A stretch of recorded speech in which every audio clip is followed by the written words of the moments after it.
Hi,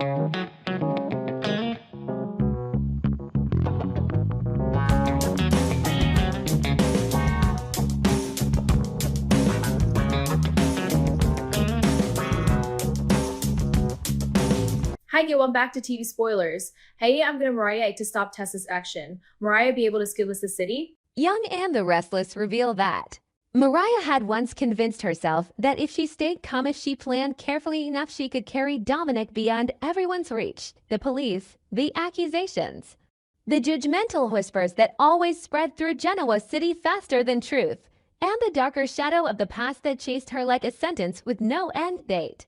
But as night settled in, the fragile temporary safety she'd built in her mind began to crack, piece by piece, like thin glass scraped by winter wind.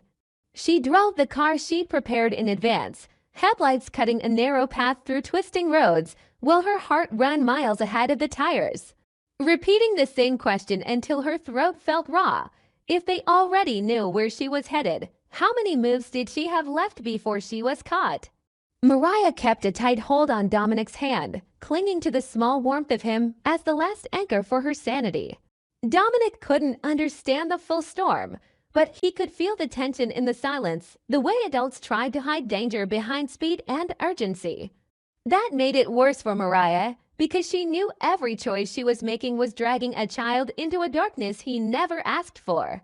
She kept checking the rearview mirror, but what she feared wasn't only the flash of red and blue lights. It was the moment of realization, the instant the truth would slam into her that she might have been wrong from the start. On the Y&R the Restless, escapes are rarely just escapes. They're psychological wars between the hunted and the hunters, where the smallest mistake swells into catastrophe. Mariah had mapped routes and timing, even accidental stopping points meant to keep her from drawing a clean line anyone could follow. She told herself she was doing what she had to do, that every risk was worth it for Dominic. Yet the farther she ran, the more she felt how fear could turn love into something feral, and something feral doesn't stay clear-headed. When she finally stopped in a rare pocket of darkness only to breathe and check Dominic's essentials, she sensed something wrong. Not a sound, not a stranger. Something colder, the feeling of being seen even when no one was there, a chill slipping down her spine as if the night itself were watching. Mariah rummaged through the bag, adjusted Dominic's jacket, tried to create a normal rhythm to soothe him and to steady herself. Then her fingers brushed something small and raised, so subtle, so precisely hidden that if she hadn't been stretched to the edge, she might never have noticed it. In that instant, the blood seemed to drain from her body. She lifted the fabric and saw it, a tiny tracking device tucked away with cruel perfection, not clumsy, not obvious, accurate enough to feel like a message. She had never truly disappeared. The betrayal detonated in her chest without a sound. She didn't need time to reason it out. The police didn't have to guess. They knew. The collapse didn't come with screams. It came in Mariah's eyes as she looked down at Dominic and realized the very thing she tried to do to protect him might be the thing pushing him closer to danger. She stood between two cliffs, keep the original plan now locked inside someone else's hands, or plunge into the unknown with no preparation and no exit. She thought of Ian. She remembered how she had clung to reassurance, how she had forced herself to believe she wasn't alone in this. The second she saw the tracker, that trust turned into a bitter joke. Mariah hated herself not for loving, but for believing the wrong person at the worst possible time. One mistake, and now Dominic's future sat in the grip of her solitude. She didn't have time to dig deeper because a police siren echoed in the distance like a death drum. The sound wasn't close yet, but it was enough to crush hesitation. Mariah stared at the car, her careful preparation, and understood it had become a trap. If she stayed, she would be waiting to be arrested. If she drove, she would lead them straight along her line. And if she removed the device and continued as if nothing had happened, she'd be gambling on the thin hope that they weren't tracking in real time, an impossible bet to place on Dominic's life. On this show, the life or death decisions always arrive the same way, when a person is most exhausted and when they have to act while their heart is still shaking. Mariah clenched her jaw and pried the tracker free with trembling hands, as if she were pulling metal out of her own skin. She shoved it elsewhere, not to outsmart anyone with elegance, but to steal a few minutes for herself. Then she looked at the car one last time, not with gratitude, but with a furious despair aimed at everything that had promised control. She couldn't take it anymore. The car was a footprint now. The car was evidence, and in a world where she was wanted, evidence was a chain. She scooped Dominic into her arms and ran. No more child seat. No more glass and locks to impersonate safety. No more illusion that speed alone could leave consequences behind. Only legs, breath, heartbeat, and darkness stretching ahead like a tunnel with no visible end. Dominic clung to her, frightened by the sudden shift, by the urgency that didn't come with explanations. Mariah tried to keep her panic from spilling into her body, but she knew Dominic could feel it anyway children always feel what adults try to hide.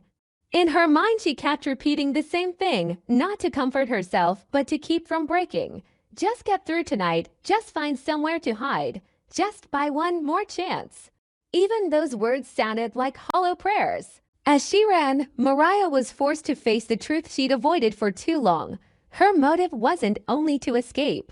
It was to keep Dominic from being taken from her, from being turned into a symbol in an adult war, from being swallowed by the kind of story Genoa City loves to build. She understood how it looked from the outside. Running always makes you appear guilty. But inside her, running felt like the last choice of a mother driven to the wall, where every legal door had slammed shut and truth wasn't strong enough to defend itself against suspicion. She hated what she was becoming. She hated having to live like prey just to protect her child from predators. And that hatred tore her open because it raised the question she couldn't silence. Was she saving Dominic, or was she turning him into her unwilling partner in a war that would never end? The siren rose again, sharper this time, as if the city behind her had exhaled and called her name.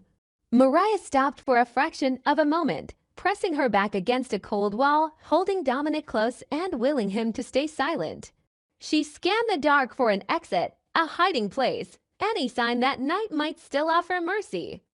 Time felt crushed, each second tightened like a fist around her throat. In her mind, Ian's image flickered like a ghost. She didn't need another clue to understand she'd been steered into a larger game she couldn't fully see. And the most terrifying part wasn't that the police were getting closer. It was the thought that someone had placed that tracker in Dominic's things, meaning they had been close enough to touch her life, to touch her child, without her ever knowing. Mariah swallowed hard, looked at Dominic, then looked toward the darkness ahead. She knew she couldn't go back. She also knew she couldn't stand still. But just as she prepared to move again, a beam of light swept across the space in front of her like a thin blade. And at the same moment, a heavy engine rumbled somewhere nearby, unclear whether it was a police cruiser or another vehicle waiting in the shadows. Mariah tightened her grip on Dominic, her heart hammering so violently it hurt. And in the final beat of this flight, she understood what frightened her most. Tonight might not be only a police chase.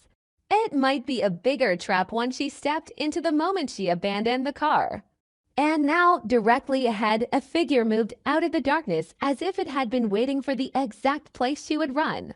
Mariah's world had been shrinking for weeks, narrowing from streets and schedules into a single, suffocating tunnel built out of sirens, suspicion, and sleeplessness.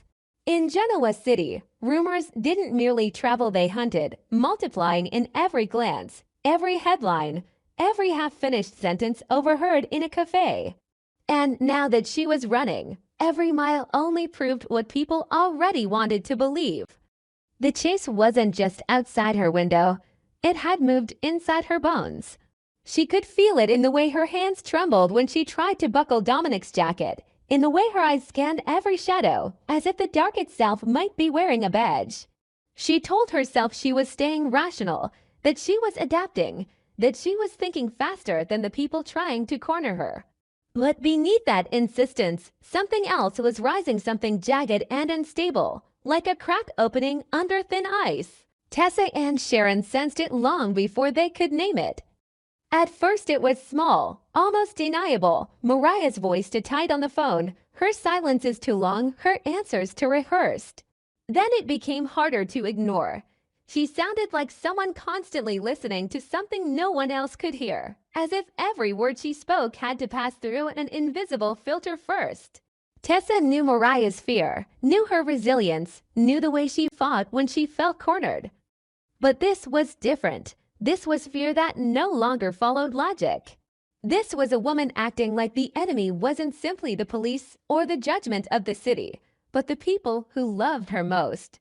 Sharon recognized that shift with a dread that tasted familiar. She had seen what it looked like when the mind tried to protect itself by turning reality into a story it could survive, and when that story demanded sacrifices. The pressure was relentless, and it didn't let Mariah rest. Every time she closed her eyes, she saw the same images.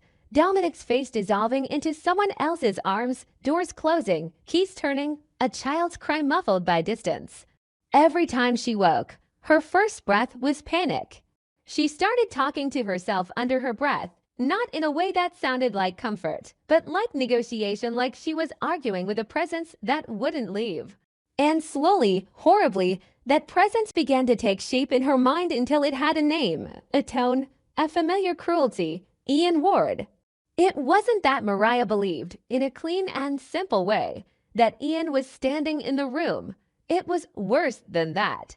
It was as if a part of her had become an echo chamber for everything Ian once represented: control, manipulation, the promise that love and protection could only exist through isolation. At first the voice arrived like a whisper, thin enough for her to pretend it wasn't there, a suggestion, a warning. A reminder that people couldn't be trusted, that everyone always took, that everyone always lied. Mariah tried to drown it out by focusing on Dominic's breathing, on the sound of the road, on the steps she still needed to take. But the harder she tried to silence it, the louder it became, until it didn't sound like a thought anymore. It sounded like a command. It spoke in absolutes, and absolutes are seductive when your life feels like it's collapsing. It told her Dominic was hers, only hers. It told her that the world was a trap designed to steal him away. It told her the only way to protect him was to stop listening to anyone who claimed to love her. Because love, according to that voice, was just another way people gained access before they took what mattered. Mariah's decisions began to shift in subtle but terrifying ways. She stopped thinking in plans and started thinking in impulses.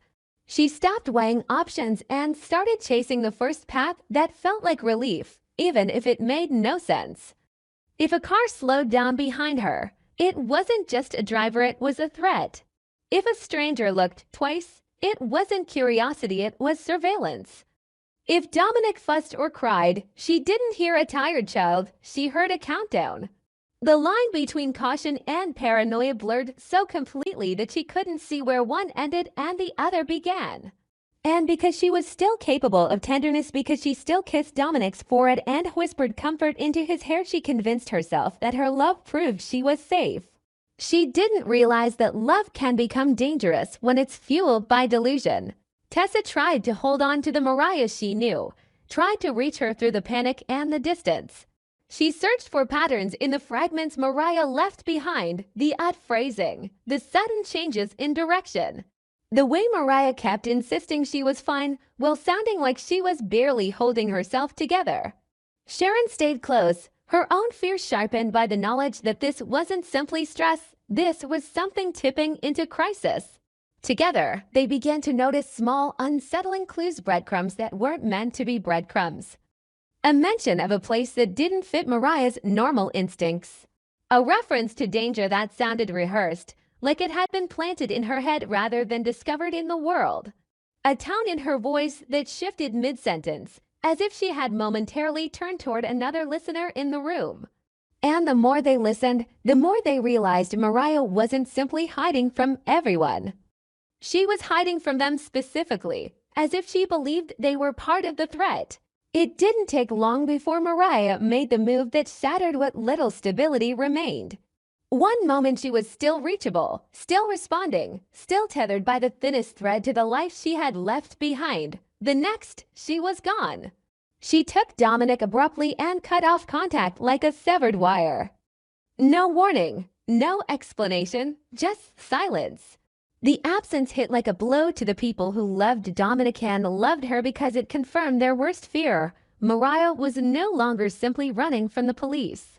She was running from reality itself. Abby and Devon's desperation ignited instantly, not in dramatic speeches, but in the frantic, breathless urgency of parents who could feel time slipping away.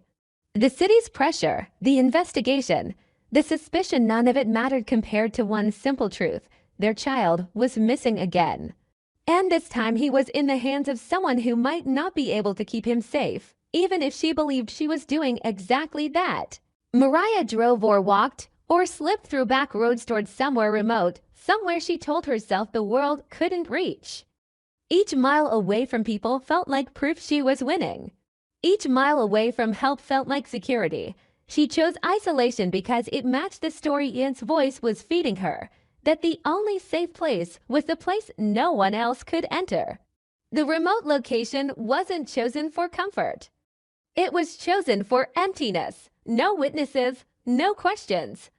No one to challenge her version of truth. She told herself Dominic would be safer if no one knew where they were. But what she didn't fully grasp was that isolation also stripped away the last safeguards that might have protected Dominic from her own unraveling. As the hours stretched, the voice in her head sharpened. It stopped pretending to be concerned and started becoming brutal. It didn't just warn her, it insulted her, threatened her, mocked her weakness. It told her she was failing. It told her everyone was closing in. It told her Dominic would be taken unless she proved she was willing to do whatever it took. That was the most terrifying evolution of all, the way fear can twist itself into a test. Mariah began to feel like she had to earn Dominic's safety through increasingly extreme choices, as if restraint itself were betrayal. Every time she hesitated, she heard the voice intensify, pushing her toward action, toward escalation, toward decisions that made her hands shake even as she convinced herself they were necessary. Tessa and Sharon, refusing to accept the silence, pushed harder. They didn't have a map, but they had love, and love, when it turns to urgency, becomes relentless. They tried to locate Mariah through anything she might have touched, anything she might have left behind, any pattern that could still reveal itself in her chaos. But every time they came close, Mariah pulled away again, like an animal sensing footsteps behind it. The moment she detected interference, she reacted with fierce avoidance, treating concern like pursuit. She didn't see Tessa's fear as devotion. She saw it as a trap. She didn't hear Sharon's steady voice as comfort. She heard it as an attempt to disarm her. Ian's hallucinated presence thrived on that misinterpretation, twisting every act of love into evidence that Mariah was right to run. And then the situation deteriorated into the kind of danger that no one could talk their way out of. In that remote place, away from the city and the lights and the thin safety net of civilization, something happened, something that forced the truth into the open. Dominic's safety was no longer threatened by the police alone. It was threatened by the instability of the person holding him. The environment became a hazard. Mariah's exhaustion became a hazard. The voice in her head became a hazard. A single misstep could turn a desperate escape into an irreversible tragedy. The longer they remained isolated, the more the risks multiplied, and the more Mariah's mind framed those risks not as warning signs, but as proof that she was being tested, cornered, called to prove her devotion through peril. Back in Genoa City, Abby and Devon's fear escalated into something raw and animal, the kind of terror that steals sleep and turns every breath into a plea. They weren't just searching for Dominic, they were racing against the possibility that Mariah, in her crisis, might do something she could never take back. Their desperation fused with Tessa and Sharon's determination, creating a single, urgent truth. They had to reach Mariah, not to punish her, not to argue with her, but to save her and save Dominic from the storm inside her head. Every minute that passed felt like a door closing. Mariah, meanwhile, stood at the edge of her own unraveling, holding Dominic as if her grip could rewrite reality. She told herself she was protecting him. She told herself she was the only one who truly understood the danger. She told herself that if she just stayed ahead of everyone, everything would finally be quiet. But the quiet never came.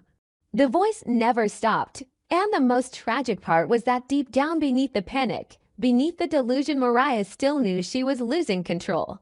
She felt it in the way her thoughts stuttered, in the way her decisions seemed to happen without her consent, in the way her heart raced even when nothing moved.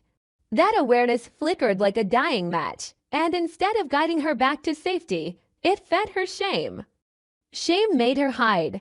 Shame made her double down. Shame made her believe she had already crossed too many lines to turn around now. When danger finally confronted her directly, when the remote place revealed itself to be more hostile than she anticipated, when Dominic's vulnerability became impossible to ignore, when the consequences of isolation pressed in on her from every side, Mariah was forced into a moment of decision so sharp it felt like the world split in two. She could surrender to the voice and keep running deeper into the dark, or she could let someone in and risk losing everything she believed she was fighting for. And that was when Tessa and Sharon, closing in with the fragile hope of reaching her before it was too late, began to see the clearest signs, yet small, dangerous clues that pointed to exactly where Mariah had taken Dominic and exactly how little time they might have left. The night tightened around all of them. Abby and Devon's desperation turned into a sprint against fate. Tessa's love turned into a refusal to be shut out. Sharon's fear turned into a grim, protective resolve. And Mariah, trapped between a mother's devotion and a mind breaking under the weight of voices and pursuit, felt the siren of the outside world merge with the siren inside her head until she could no longer tell which one was real.